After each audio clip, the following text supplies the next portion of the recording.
Brody King versus Darby Allin told the story of Goliath feeling slighted by his opponent and wanting to unleash that anger upon him.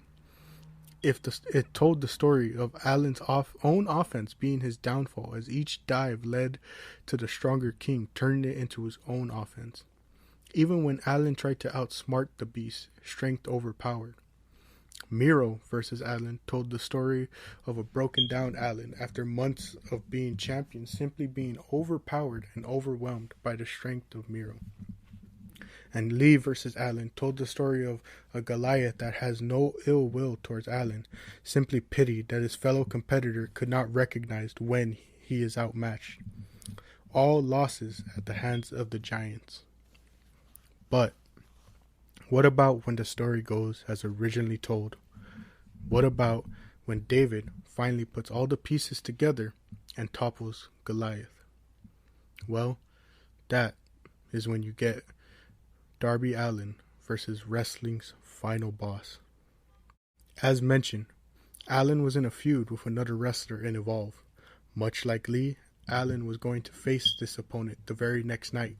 Unfortunately, Allin was injured, and thus his defining moment of proving he belonged in wrestling was postponed. At that same event he was supposed to compete at, Austin Theory would defeat Keith Lee to become a double champion. So, not only was Allin robbed of his defining moment, but his rival is continuing to outpace him.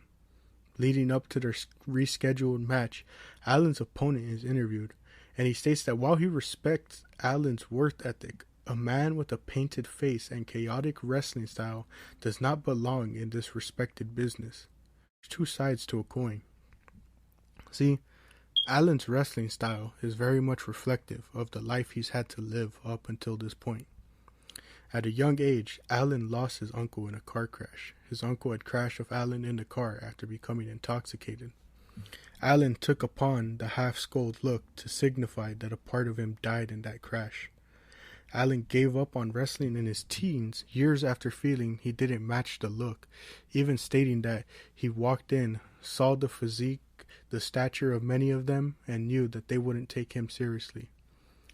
Later in life, Allin would be homeless, and in his words, he was living off of $5 a day before he decided to get back into wrestling. Allin, a man that already knows he doesn't fit the image of wrestling. A man who already knows he's fighting an uphill battle trying to get people to believe in him. But Evolve 106 is the place where he can finally silence everybody, including his biggest critic, Walter. Walter comes in at 6'4", weighing around 310 pounds at the time. Walter is a man regarded as one of wrestling's final bosses, a man whose stiff style truly makes people believe and realize that the actual wrestling is real. Chops that will leave a man's chest looking like a red onion.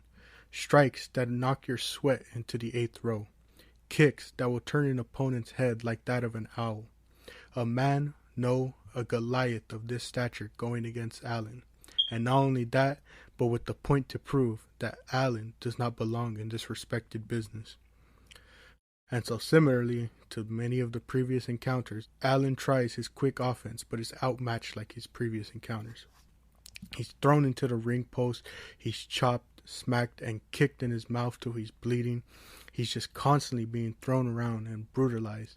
In and out of the ring, he simply stands no chance. Any move he attempts is simply shrugged off by Walter. But where David is outclassed in strength, he makes up for it in wisdom and faith. Allin begins to target Walter's hands. The man can't strike and chop if his hands are out of the equation. He stomps on them, runs Walter's shoulder into the metal ring post. Walter tries a powerbomb, only for it to be countered into a code red. Allin gets Walter into a sleeper, and when he tries to break the hold with a punch, anguishes in pain with the earlier punishment he received to his hand. Still, Walter attempts to utilize his hands as best he could, but again, any attempt will result in the blow dealing twice the damage back to Walter. And finally, in the closing moments, Walter gets Allin in his patent sleeper, much like his match with Lee and the matches that would come years down the line with Miro and King. It looks like once again Allin is overpowered.